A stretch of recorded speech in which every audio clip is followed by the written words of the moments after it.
Okay, Assalamualaikum, selamat malam. Jadi pada kali ini kita akan set up kita punya TPMS. Okay, caranya sebelum kita pasang sensor TPMS ni pada tayar, kita kena onkan dulu kita punya motor lah. Okay, biar on dulu, dapat bacaan voltage.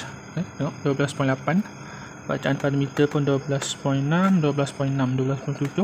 Okay, jadi kita boleh kata accurate lah, sama dengan bacaan pada panel meter motor. Okay, jadi dah on, kita ambil yang sebelah front wheel, kita pasang dulu. Dia nak pasang senang je, kita cabut penutup tayar yang original dan kita ambil sensor dan kita pasang. Ok, pulas je sampai dia ketat lah. Ok, siap. Kita pasang pula sebelah belakang. Untuk tayar belakang, ambil yang rear wheel punya ni, cabut nut angin tayar belakang yang original tersimpan dalam lock dan kita pasang je. Kita pulas sampai ketat lah. Ok, siap. Jadi kalau tengok pada kita punya alat TPMS, dia akan automatic detect lah kita punya sensor, jadi tak perlu susah-susah kita nak pairing kan.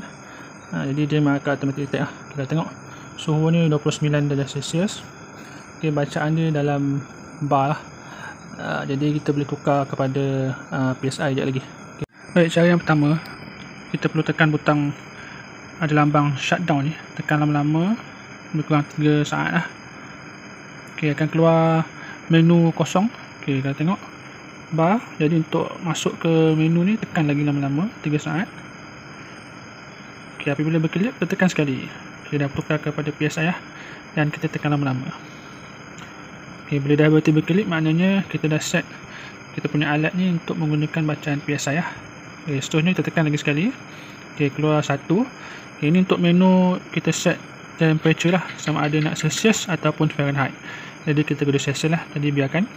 Tekan lagi sekali. Okay, keluar menu nombor 2. Okay, ini untuk kita set maksimum kita punya tekanan angin lah. Maknanya tayar ni kita nak set supaya kalau lebih daripada contohnya 35 PSI ni, kita punya alat TPMS ni akan berbunyi lah. Kita tekan lagi sekali.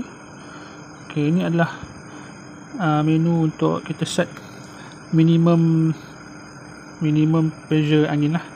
Ok, jadi kita set, tekan lama-lama. Ok, untuk akses kepada menu ni, tekan selama 3 saat. Bila berklik, maknanya kita boleh adjust lah. Ok, saya set 17 PSI. Tekan lama-lama. Ok, berhenti berklik, maknanya dia dah save.